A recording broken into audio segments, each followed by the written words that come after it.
Hello friends, कैसे हो सब लोग। आई होप सब लोग अच्छे होंगे, बेहतर होंगे और स्वस्थ होंगे। स्वागत है आपका Fairs Cloud learn to lead में। Good morning to all the students. तो आज हम डिस्कस करेंगे बहुत ही important current affair 19th of Jan 2022 के, जिसमें आप दो बेस्ट इमेजेस देख रहे हो, लेकिन बहुत ही इंपॉर्टेंट करंट अफेयर डिस्कस करेंगे, तो वीडियो को बिल्कुल लास्ट तक जरूर देखना है। लेकिन उससे पहले आप हमारी एप्लीकेशन को डाउनलोड कर लें, करियर्स क्लाउड को। उसका लिंक डिस्क्रिप्शन बॉक्स में दिया हुआ है। लॉगिन कर ले अपनी ईमेल आईडी के थ्रू और क्रैक करंट अफेयर्स के ऊपर क्लिक करके 1 साल या फिर 2 साल की सब्सक्रिप्शन आप बाय कर सकते हैं। दोनों का ही प्राइस बहुत कम है। लेकिन इसमें हम आपको क्या प्रोवाइड करेंगे, हम आपको डेली करंट अफेयर्स प्रोवाइड करेंगे। डेली में 3 सेक्शंस होंगे, detail, question and answer format और क्विज सेक्शन। लेकिन ये तीनों चीजें जो हैं वो आप हमारी एप्लीकेशन के ऊपर ही असेस कर सकते हो, और क्विज जो है वो डेली आप हमारी एप्लीकेशन के ऊपर अटेम्प्ट कर सकते हो। वीकली सेक्शन होगा, उसमें भी 3 सेक्शंस होंगे, detail, question and answer format और क्विज वीकली बेसिस पे आप हमारी एप्लीकेशन के ऊपर अटेम्प्ट करोगे। मंथली सेक्शन जो कि बहुत इंपॉर्टेंट है, क्योंकि 4 तरह की पीडीएफ्स आपको मिल रही है। डिटेल करंट अफेयर की, क्वेश्चन एंड आंसर फॉर्मेट की, बेस्ट 100 करंट अफेयर वो भी क्वेश्चन एंड आंसर फॉर्मेट में, और चौथी पीडीएफ होगी पॉकेट पीडीएफ, जिसमें 2 लाइन में 3 लाइन में आपको करंट अफेयर मिल जाएगा, ताकि जल्दी जल्दी में आप इसको रिवाइज कर सको। लेकिन आपकी परफॉर्मेंस को और अच्छा करने के लिए हम आपको 20 अलग अलग तरह की टॉपिक वाइज पीडीएफ दे रहे हैं, ताकि एक टॉपिक 2 टॉपिक को अगर आप रिवाइज करना चाहते हैं तो आप टॉपिक वाइज पीडीएफ से कर सकते हैं। अगर आप बैंकिंग स्टूडेंट हैं तो हम आपको 3 सेक्शंस देंगे, जो कि सिर्फ बैंकिंग एंड इकोनॉमी से रिलेटेड होंगे। एक में डिटेल होगी, क्वेश्चन एंड आंसर फॉर्मेट होगा, क्विज होगा। क्विज आप हमारी एप्लीकेशन के ऊपर ही अटेम्प्ट कर सकते हो, लेकिन वो मंथली बेसिस पे अटेम्प्ट कर सकते हो। इसी तरह से आपको एक एग्जाम पीडीएफ मिलेगी, जिसमें जितना भी करंट अफेयर जा चुका है 2021 का, उसको रिवाइज करने के लिए आप इसका यूज कर सकते हो। आपको डिटेल में बजट और इकोनॉमिक सर्वे मिलेगा, और इसमें आपको एक्सपेक्टेड क्वेश्चन एंड आंसर भी बताए जाएंगे, जो बजट और इकोनॉमिक सर्वे से एग्जामिनर बना सकता है। और अगर आप किसी भी स्टेट एग्जाम की तैयारी कर रहे हैं तो हम आपको हर स्टेट का करंट अफेयर प्रोवाइड करेंगे, ताकि आपकी स्टेट परफॉर्मेंस इंप्रूव हो सके। तो इसी तरह से ये सारे करंट अफेयर आपको मिलेंगे, लेकिन इकट्ठे मिलेंगे। ये सारी चीजें आपको मिलेंगी हमारी एप्लीकेशन के ऊपर, तो डाउनलोड कर ले, लिंक डिस्क्रिप्शन बॉक्स में दिया हुआ है। लॉगिन कर ले ईमेल आईडी के थ्रू, और क्रैक करंट अफेयर्स के ऊपर क्लिक करके आप 1 साल या फिर 2 साल की सब्सक्रिप्शन बाय कर सकते हैं। दोनों का ही प्राइस बहुत कम है। लेकिन दोस्तों, एक बात याद रखनी है कि अगर आप नए स्टूडेंट हैं, अपनी प्रिपरेशन को स्टार्ट करें, तो मैं आपको एडवाइस करूंगा कि आप 2 साल का बाय करें, क्योंकि 2022 में 2022 का लोगे तो बहुत कॉस्टली होगा। अभी बाय कर लोगे तो बहुत ज्यादा फायदे में रहोगे, और इसमें आपको दोनों सब्सक्रिप्शन में 10% एक्स्ट्रा डिस्काउंट मिल रहा है, अगर आप इस कोड का यूज करेंगे ASH10 का। और इस ईमेल आईडी और इस नंबर पे हमें संपर्क कर सकते हैं, अगर आपको लगता है कि कोई भी किसी भी तरह का आपको डाउट है। तो स्टार्ट करते हैं 19th ऑफ जैन 2022 का करंट अफेयर। लेकिन उससे पहले यार, सारे बच्चों से रिक्वेस्ट है कि वो वीडियो को लाइक जरूर कर दें, शेयर करें मैक्सिमम टू मैक्सिमम, कम से कम एक दोस्त को तो शेयर कर ही दिया करो, और अभी के अभी चैनल को सब्सक्राइब करेंगे, और टेलीग्राम ग्रुप को आप डिस्क्रिप्शन बॉक्स से ज्वाइन कर लो, ताकि आपको ऑफिशियल नोटिफिकेशन मिलती रहे। तो मोस्ट इंपॉर्टेंट क्वेश्चन में आज एक ही क्वेश्चन है, जिसको हम डिस्कस करेंगे। Who became the FIFA's best men's football player 2021। तो नाम से पता लग रहा है ये फीफा की तरफ से दिए जा रहे हैं, मतलब ये फेडरेशन इंटरनेशनल दी फुटबॉल एसोसिएशन की तरफ से दिए जा रहे हैं। एक वर्चुअल टीवी शो के दौरान जो है ये अवार्ड दिए गए, और ये कहां पे हुआ शो? ज्यूरिच के अंदर, क्योंकि फीफा का हेडक्वार्टर कहां पे है? ज्यूरिच के अंदर, जो कि कहां पे है? स्विट्जरलैंड में। और मेंस कैटेगरी के अंदर बेस्ट फुटबॉल प्लेयर का जो खिताब है वो किसके पास गया है? रॉबर्ट लेवांडोव्स्की के पास गया है। तो आंसर क्या होगा इसका? डी होगा। कहां से बिलोंग करते हैं? पोलैंड से बिलोंग करते हैं, और बहुत ही आप कह सकते हो ग्रेटेस्ट फुटबॉलर हैं, और ये दूसरी बार ये अवार्ड को जीत रहे हैं। बहुत खास बात है कि दूसरी बार इस अवार्ड को जीत रहे हैं। और कौन सी कंट्री से बिलोंग करते हैं ये आपने जरूर याद रखना है। इसी के साथ आप इनका चेहरा भी देख सकते हो, रॉबर्ट लेवांडोव्स्की, जो कि FIFA men's player best player के अवार्ड से नवाजे गए हैं। लेकिन वुमेन्स कैटेगरी में आपने जरूर याद रखना है कि बेस्ट वुमेन फुटबॉल प्लेयर 2021 जो है वो किसको अनाउंस किया गया है? वो अनाउंस किया गया अलेक्सिया प्यूटेल्स को। आंसर क्या होगा? बी होगा। और कौन सी कंट्री से बिलोंग करती हैं? स्पेन से बिलोंग करती हैं। बार्सिलोना की जो वुमेन टीम है वहां से ये प्ले करती हैं, और आप कह सकते हो कि रिसेंटली इन्होंने स्पेनिश लीग जीतने में मदद की थी, और इस टीम ने UEFA चैंपियनशिप जो लीग है वो भी जीती थी, जिसके कारण अलेक्सिया प्यूटेल्स को जो है वो बेस्ट वुमेन फुटबॉल प्लेयर का अवार्ड जो है फीफा की तरफ से दिया गया। और केवल 27 साल की ये महिला है। और आप यहाँ पे उनका चेहरा देख सकते हो, अलेक्सिया प्यूटेल्स, जिन्होंने फीफा बेस्ट वुमेन प्लेयर का खिताब जो है वो जीता है। लेकिन इस अवार्ड सेरेमनी के दौरान और भी बहुत से अवार्ड दिए गए हैं, तो इसलिए आपने जो इंपॉर्टेंट अवार्ड्स हैं उनको मार्क कर लेने हैं। 11 के 11 अवार्ड्स हैं जो इसके अंदर दिए गए। एक तो पहला और दूसरी कैटेगरी मेंस प्लेयर बेस्ट और वुमेन प्लेयर बेस्ट, ये तो हम कर चुके हैं कि कौन कौन है। एक आपने कोच भी जो है वो याद रखना है। बेस्ट वुमेन कोच जो है वो एमा हाइस को दिया गया है, जो कि यूनाइटेड किंगडम से बिलोंग करती हैं। और मेंस कोच बेस्ट दिया गया है थॉमस ट्यूशल को, जो कि कहां से बिलोंग करते हैं? जर्मनी से। ये एक बार रीड जरूर करना आपने, चौथा और 5वां नंबर। फिर आप 10th और 11th नंबर पे आ जाएं। क्योंकि best special award men's category के अंदर और अगर आपको पूछा जाए वुमेन्स कैटेगरी के अंदर तो फिर से दो याद रखने आपने। अगर वुमेन कैटेगरी के अंदर याद करें तो क्रिस्टाइन सिनक्लेयर होंगी, जो कि कहां से बिलोंग करती हैं, कनाडा से बिलोंग करती हैं, और इन्होंने वुमेन इंटरनेशनल गोल जो है उसका रिकॉर्ड तोड़ा है। और बेस्ट स्पेशल अवार्ड जो है मेल कैटेगरी में क्रिस्टियानो रोनाल्डो होगा, सबको पता है पोर्तुगल से बिलोंग करते हैं, और ऑल टाइम रिकॉर्ड है इनका मेंस इंटरनेशनल फुटबॉल में सबसे ज्यादा 115 गोल जो है वो इन्होंने किए हैं पोर्तुगल के लिए। तो इसलिए ये सारी चीजें आपने याद रखनी है इस क्वेश्चन के अंदर, बहुत ज्यादा इंपॉर्टेंट है। इसी के साथ हम आएंगे अगले क्वेश्चन के ऊपर, लेकिन वेरी इंपॉर्टेंट क्वेश्चन में होगा वो। इससे पहले वीडियो को लाइक करें, शेयर करें मैक्सिमम टू मैक्सिमम, और चैनल को अभी के अभी सब्सक्राइब कर लें, और टेलीग्राम ग्रुप को आप डिस्क्रिप्शन बॉक्स से अभी के अभी ज्वाइन कर लें ताकि इंपॉर्टेंट इंफॉर्मेशन जो है वो आप तक पहुंच सके।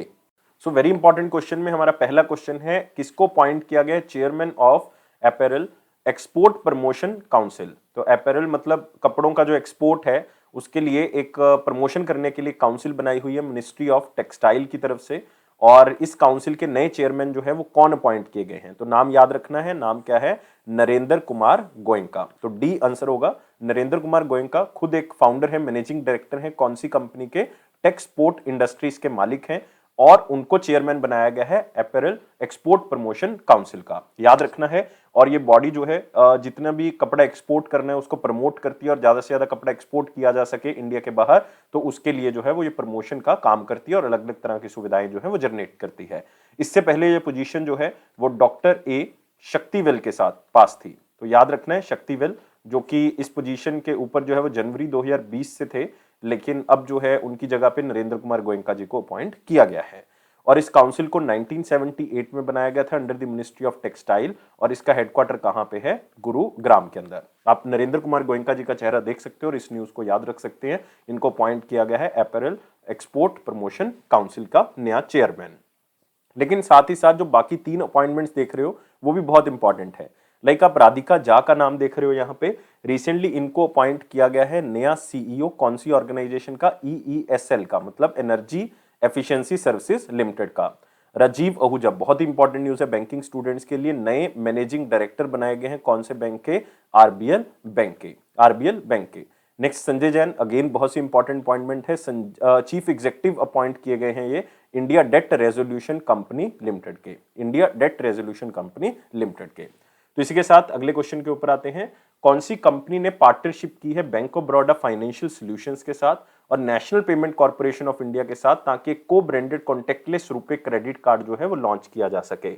और ये कंपनी हमारे पास कौन सी है, स्नैपडील। तो इसका मतलब अब स्नैपडील के जो ग्राहक होंगे वो इस क्रेडिट कार्ड को जो है वो सब्सक्राइब कर सकते हैं, इस क्रेडिट कार्ड को ले सकते हैं, और ये क्रेडिट कार्ड जो है वो रुपए पावर्ड होगा क्योंकि एनपीसीआई के साथ टाई अप किया है, और साथ में इसको प्रोवाइड कौन कर रहा है, bank of Baroda financial solutions की तरफ से प्रोवाइड किया जा रहा है, मतलब पैसा जो है वो इनकी तरफ से प्रोवाइड किया जाएगा। तो आप देख सकते हो इसको रुपए जो है वो रुपए की तरफ से पावर्ड किया जा रहा है, और इसको मार्च 2022 में जो है वो लॉन्च कर दिया जाएगा। तो इस क्रेडिट कार्ड के अंदर अलग अलग तरह के रिवॉर्ड पॉइंट्स जो है वो दिए जाएंगे और अलग अलग बेनिफिट्स दिए जाएंगे कार्ड होल्डर्स को अगर वो स्नैपडील के ऊपर जो है वो शॉपिंग करते हैं, और साथ ही साथ इस कार्ड को ऑनलाइन या ऑफलाइन जब भी यूज करोगे तब भी आपको रिवॉर्ड्स मिलेंगे। तो मतलब इसका मेन मकसद यही है कि ज्यादा से ज्यादा लोग जो हैं वो क्रेडिट कार्ड का यूज कर सकें, जो कि छोटे शहरों से आए हुए लोग हैं या छोटे टाउन्स में रहते हैं, तो वो भी क्रेडिट कार्ड को जो है वो यूज कर सके। तो इसका फायदा जो है वो आने वाले टाइम पीरियड के अंदर यूथ को जरूर होगा।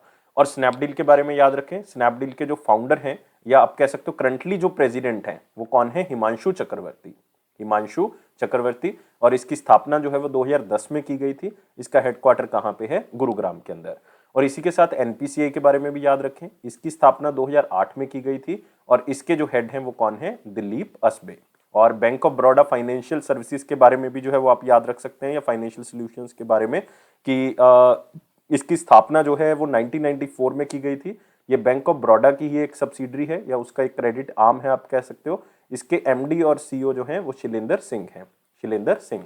और इसका हेडक्वार्टर कहाँ पे है, मुंबई के अंदर। तो सारी की सारी ऑर्गेनाइजेशंस हम कवर कर चुके हैं। इसी के साथ आते हैं अगले क्वेश्चन के ऊपर कि एक मिसाइल है ट्यूपोलोव TU-160M जो कि एक बॉम्बर को कैरी करती है, उसका पहला डेब्यू फ्लाइट टेस्ट जो है वो किया गया है। और ये कौन सी कंट्री की मिसाइल है, तो अपने कीवर्ड याद रखना है, ट्यूपोलोव TU-160M, और ये कहां की मिसाइल है, रशिया की। तो आंसर क्या होगा इसका, बी होगा। तो पहली बार जो है वो ट्यूपलव TU-160M का जो है वो टेस्ट किया गया, उसकी पहली फ्लाइट थी ये। और आपने एक बात और याद रखनी है कि इस मिसाइल का एक निक नेम रखा गया है और इसका नाम क्या रखा गया है, व्हाइट स्वैन। व्हाइट स्वैन आप देख सकते हो, बहुत ही खूबसूरत है ये व्हाइट स्वैन। और TU-160M से याद रखें या ट्यूपलोव से याद रख सकते हो, और ये किसकी है, रशिया की है। तो आप देख सकते हो व्हाइट स्वैन इसका नाम है। और कितने एल्टीट्यूड पे इसने अपना फ्लाइट टेस्ट दिया, 600 मीटर्स एल्टीट्यूड के ऊपर जो है इसने अपना टेस्ट दिया, और 60 मिनट तक जो है वो इसने 30 मिनट तक जो है वो इसने इस टेस्ट को परफॉर्म किया। और वर्ल्ड का ये माना जाता है कि हैवीएस्ट सुपरसोनिक मिलिट्री एयरक्राफ्ट है ये आज की डेट तक। तो ये बहुत बड़ी बात है, एग्जामिनर यहां से आपका क्वेश्चन जो है वो बना सकता है। और इवन जो ट्यूपलव TU-160M है, इसमें जो बैलिस्टिक मिसाइल में जो टूल्स यूज होते हैं वो 80% जो है वो अपग्रेडेड टूल हैं इसके अंदर, और जो कि नए और आप कह सकते हो अलग अलग तरह के वेपन्स को कैरी कर सकता है। और कोई भी एनिमी का टारगेट है, कोई भी दुश्मन के ठिकाने पे आप जो है वो न्यूक्लियर वेपन उसको फोड़ना चाहते हो या कन्वेंशनल वेपन जो भी हैं उसको छोड़ना चाहते हो, तो वो यहाँ से छोड़े जा सकते हैं। तो इसलिए याद रखना है ये कहाँ से बिलोंग करता है, रशिया से। अगले क्वेश्चन के ऊपर आते हैं। कौन से बैंक ने लैंडिंग कार्ड के साथ टाई अप किया है ताकि एमएसएमई या micro small and medium industries को जो है वो लोन दिया जा सके? बहुत ही सिंपल है, एक फाइनेंशियल टेक्नोलॉजी कंपनी है लैंडिंग कार्ड, आप कह सकते हो वन ऑफ द एनबीएफसी भी आप इसको कह सकते हो। और एक को लैंडिंग एग्रीमेंट किया है कौन से बैंक के साथ, कैनरा बैंक के साथ, ताकि जो micro small and medium industries हैं उनको कुछ लोन जो है वो दिया जा सके। और वो लोन जो है वो कितने रुपए तक का होगा, 10 लाख रुपए तक का लोन जो है वो प्रोवाइड करेंगे, जो कि बहुत ही लो कॉस्ट पे दिया जाएगा, मतलब इसका इंटरेस्ट रेट जो है वो बहुत ही कम होगा। और ये लोन जो है वो ओरिजिनेट किए जाएंगे और सैंक्शन किए जाएंगे पूरा का पूरा डिजिटल प्लेटफॉर्म के ऊपर, जो कि लैंडिंग कार्ड टुगेदर प्लेटफॉर्म है, जिसमें जीरो टच टेक्नोलॉजी का यूज किया जाएगा। मतलब डॉक्यूमेंटेशन होनी है या आप कह सकते हो कि उसमें आपको पैसे मिलने हैं, वो सारा कुछ जो है वो क्या होगा, ऑनलाइन होगा। तो इसका मेन मकसद यही है कि एमएसएमई बोरोअर्स जो कि आप कह सकते हो कोविड के कारण जो है बहुत पीछे चले गए हैं, उनको अलग अलग तरह का लोन जो है वो दिया जा सके।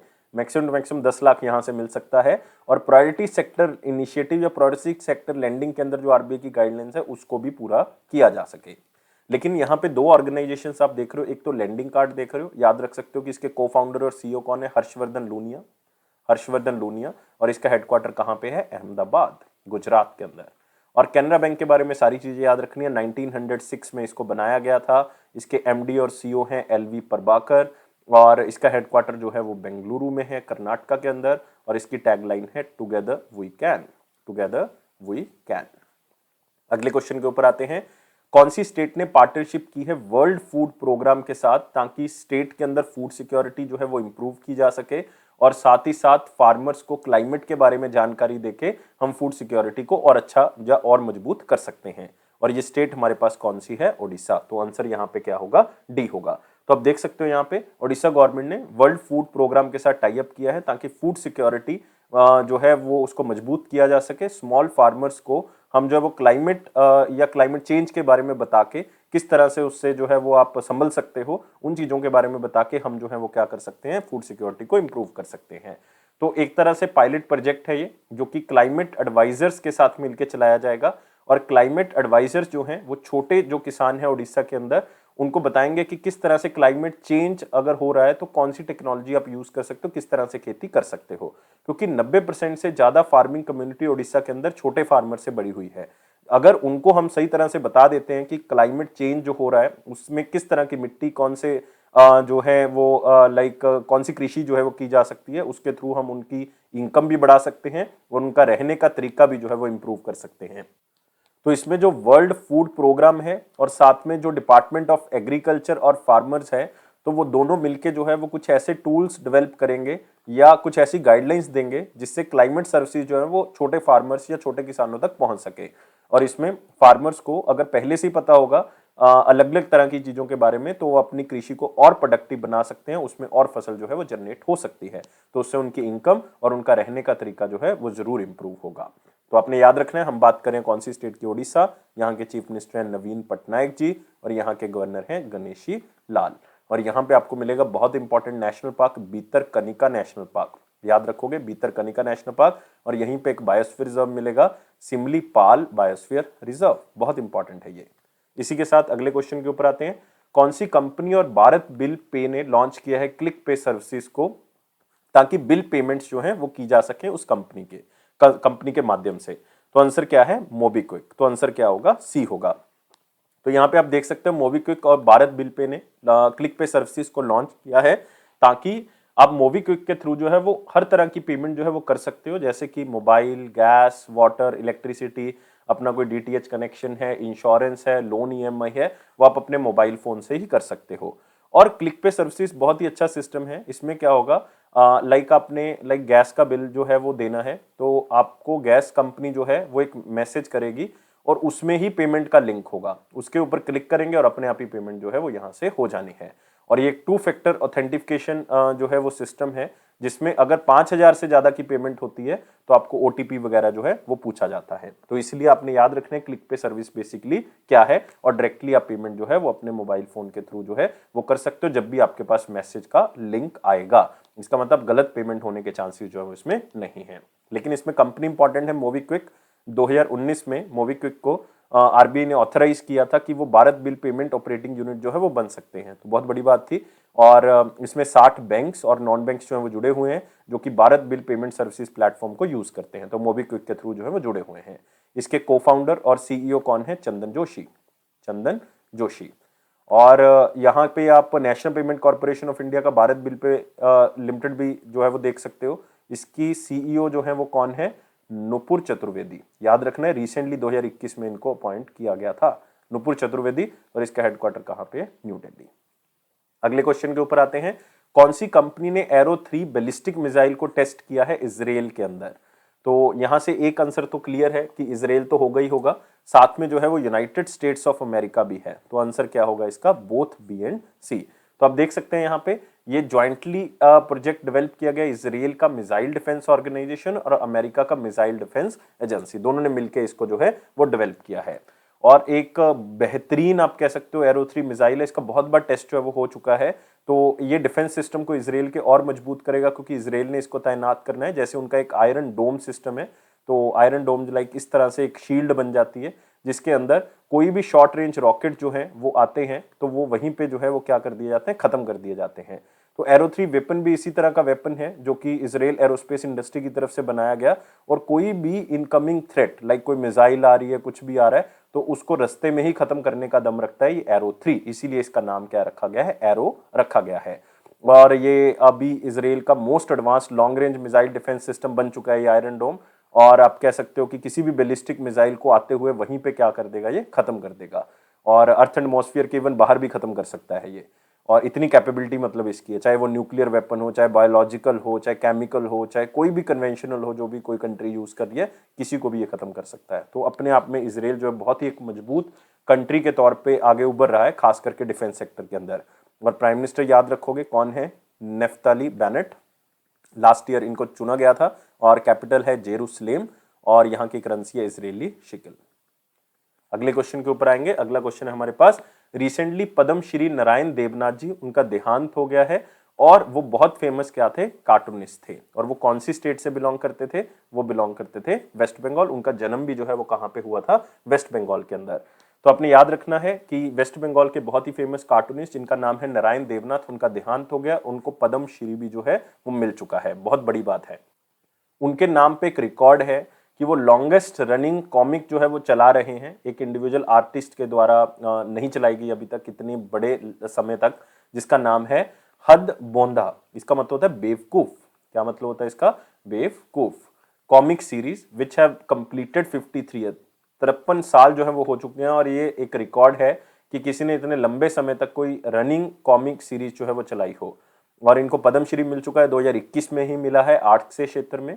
और रविंद्रनाथ टैगोर यूनिवर्सिटी की तरफ से इनको एक लिटरेचर में डिग्री जो है वो प्रोवाइड की गई थी, जो कि अपने आप में इंपॉर्टेंट है, क्योंकि ये एक ऐसे पहले और ओनली कॉमिक आर्टिस्ट हैं, ओनली कॉमिक आर्टिस्ट हैं जिनको कोई ऑनरेरी डिग्री जो है वो इसमें मिली है, लिटरेचर में मिली हो। तो इसलिए आपने इसको थोड़ा सा याद रखना है। इवन वेस्ट बंगाल की सरकार ने भी इनको अपना हाईएस्ट सिविलियन अवार्ड दिया था, कौन सा?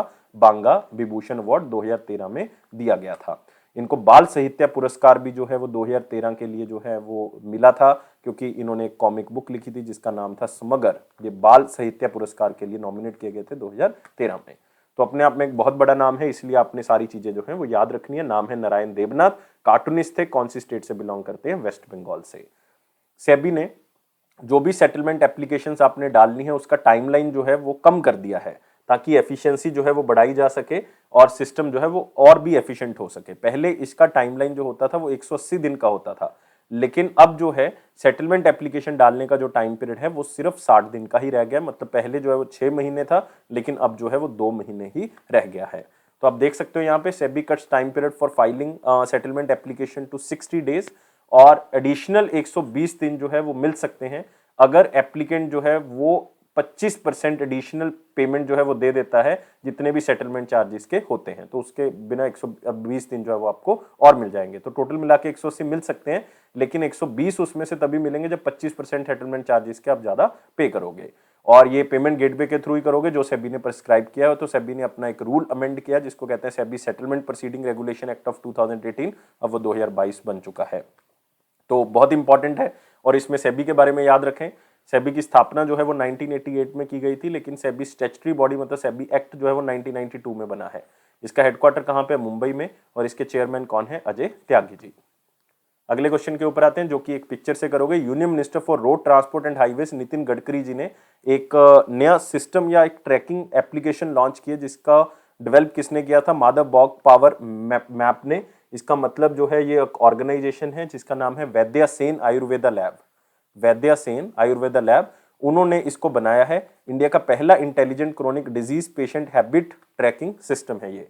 तो इंडिया का पहला intelligent chronic disease patient habit tracking system है, और इससे क्या होगा कि cost effective medical analytics application for doctors which provide patients clinical parameters to reverse their chronic disease effectively.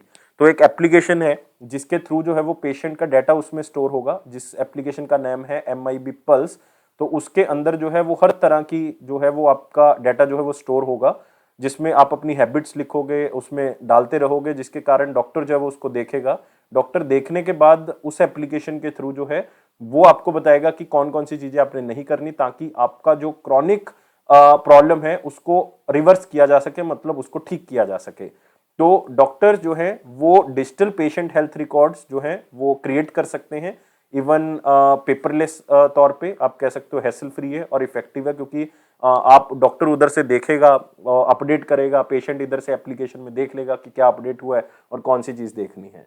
और हर तरह की चीजें इसमें अवेलेबल हैं, एक्सरसाइज एक्सपर्ट्स अवेलेबल हैं, स्ट्रेस काउंसलर्स अवेलेबल हैं, डाइटिशियंस हैं, पैथोलॉजी लैब वाले हैं, सारे लोग जो हैं वो इस एप्लीकेशन के साथ जुड़ेंगे। मतलब आप कह सकते हो पूरा का पूरा हेल्थ सिस्टम जो है वो पेशेंट के साथ इस एप्लीकेशन के थ्रू जुड़ेगा। और माधव बॉग जो है वो बहुत ही इंपॉर्टेंट एक लेबोरेटरी है जिसको हम कहते हैं वैद्या सेन आयुर्वेदा लेबोरेटरी। तो ये मेडिकल सर्विस इंस्टीट्यूशन है जो क्रॉनिक अलाइनमेंट्स को दूर करता है, लाइक कार्डियक डिजीजेस को, डायबिटीज को, हाइपरटेंशन को, ओबेसिटी को, और ये आयुर्वेदा के थ्रू टेक्नोलॉजी को मिला के जो है वो उसको ठीक करते हैं। तो इसलिए बहुत इंपॉर्टेंट है। तो नितिन गडकरी जी ने इसका उद्घाटन किया, आप देख सकते हो यहाँ पे। इनकी कॉन्स्टिट्यूएंसी है नागपुर, महाराष्ट्र। अगले क्वेश्चन के ऊपर आते हैं। Padma Shri awardee major HPS Ahluwalia ji, उनका देहांत हो गया है। तो आपने याद रखना है सिर्फ नाम यहां से, और ये बहुत ही इंपॉर्टेंट इंस्टीट्यूशन के फाउंडर हैं, इंडियन स्पाइनल इंजरी सेंटर, उसके फाउंडर हैं ये दिल्ली में है आज भी ये सेंटर, और 1993 में इसको बनाया गया था। और एक प्रोफेशनल माउंटेनियर हैं, पद्मश्री रिसिपिएंट, इनको पद्मश्री मिल चुका है, पद्म भूषण भी इनको मिल चुका है, और इनका देहांत जो है वो 85 की एज में हो गया। और ये 1965 में आप कह सकते हो कि 26 की एज में मेजर आलूवालिया, इंडिया की फर्स्ट एक्सपीडिशन जो माउंट एवरेस्ट पे भेजी गई थी, तो वहां पे चढ़ने वाले जो है ये एक व्यक्ति थे, उस एक्सपीडिशन का एक हिस्सा थे। और इन्होंने आर्मी से जो है वो जल्दी रिटायरमेंट ले ली थी 1968 में, और इनको ऑनरेरी रैंक दिया गया था मेजर का। इन्होंने 13 बुक्स जो है वो टोटल लिखी है, जिसमें से इनकी एक ऑटोबायोग्राफी है जिसका नाम है हायर देन एवरेस्ट। और इनको पद्म भूषण मिल चुका है 2002 में, इनको पद्मश्री मिल चुका है 1965 में, और साथ ही इनको हाईएस्ट स्पोर्टिंग ऑनर भी मिल चुका है, अर्जुन अवार्ड भी मिल चुका है इनको 1965 में। इवन इनको Tenzing Norgay national adventure award भी मिल चुका है 2009 में। तो इतने सारे अवार्ड्स जो है वो इनको मिल चुके हैं। आपके लिए बहुत इंपॉर्टेंट है HPS आलूवालिया जी, उनका रिसेंटली देहांत हो गया है।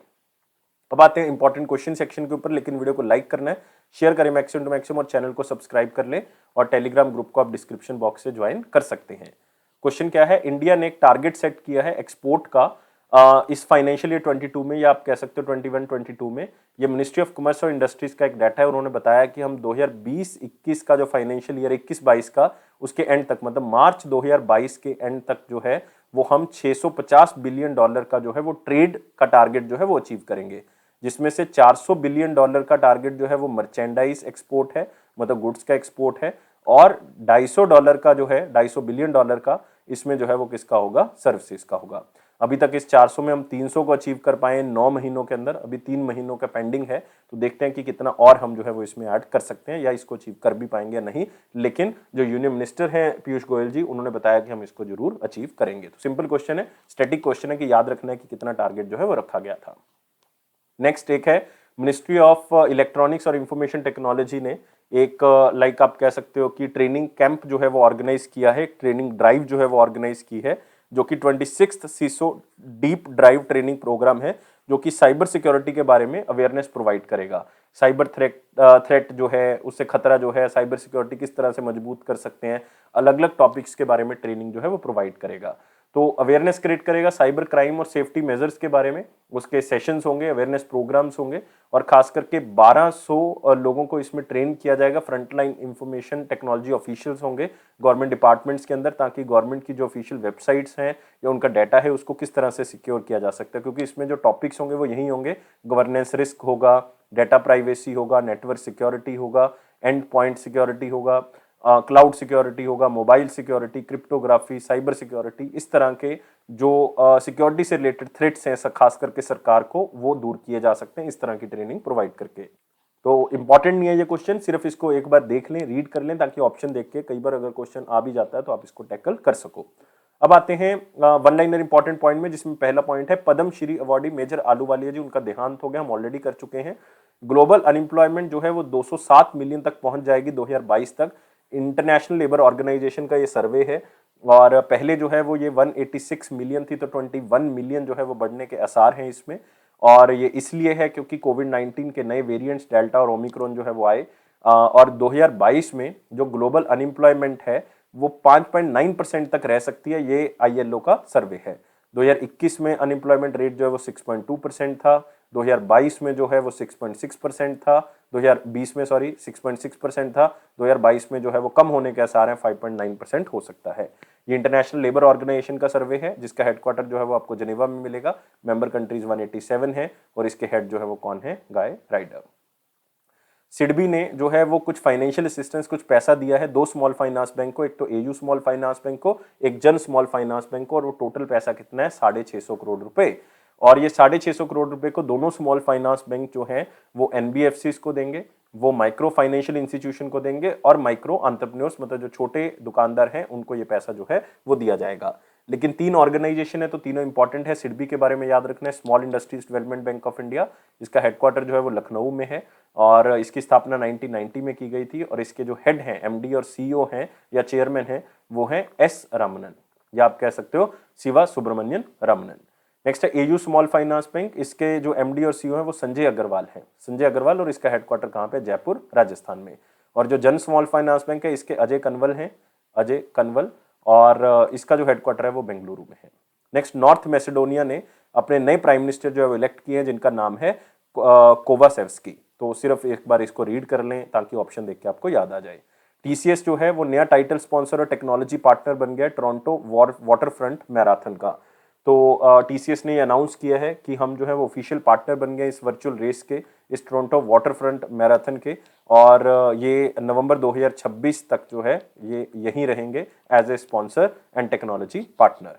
और टीसीएस के जो सीईओ हैं वो नाम याद रखोगे, Rajesh Gopinath ji, Rajesh Gopinath. Next, open data week जो है वो 17 से लेकर 21 जनवरी तक बनाया गया, बहुत ज़्यादा इंपॉर्टेंट नहीं है, सिर्फ एक बार रीड कर लें। और ये स्मार्ट सिटीज़ को बनाने के लिए जो है वो उसके बारे में है, और इसको मिनिस्ट्री ऑफ आप कह सकते हो हाउसिंग एंड अर्बन अफेयर्स की तरफ से जो है वो रिलीज़ किया गया, और इस पूरे हफ्ते को जो है मनाया जाएगा, ताकि हम ओपन डेटा के थ्रू जो है वो इनोवेशन को प्रमोट कर सकें इंडिया के अर्बन इकोसिस्टम के अंदर।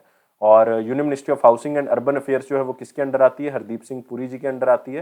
हरदीप सिंह पुरी जी की कॉन्स्टिट्यूएंसी राज्यसभा से है, कहाँ से बिलोंग करते हैं, उत्तर प्रदेश से। अब आते हैं क्वेश्चन ऑफ द डे। 18 जनवरी 2022 का क्वेश्चन क्या था, बहुत ही सिंपल था। सीटीएस का मतलब क्या है? सीटीएस का मतलब है check truncation system. Check truncation system, तो आंसर क्या होगा, बी होगा। तो चेक ट्रंकेशन सिस्टम एक तरह से चेक को क्लियर करने का सिस्टम है जो कि आरबीआई की तरफ से स्टार्ट किया गया था ताकि जल्दी से जल्दी जो है वो चेक क्लियर हो सके, ताकि फिजिकल जो चेक लेके आते हैं वो खत्म हो जाए सिस्टम, और आप इसको ऑनलाइन ही जो है वो क्या कर सकते हो, आप इसको डाल के ऑनलाइन ही क्लियर जो है वो करवा सकते हो। तो उसको हम क्या कहते हैं, चेक ट्रंकेशन सिस्टम। अब आते हैं question of the day. Question of the day क्या है, which of the following rates, इनमें से ऐसा रेट कौन सा है जो कि मार्केट कंडीशन के अकॉर्डिंग डिसाइड होता है, आरबीआई डिसाइड नहीं करता उसको।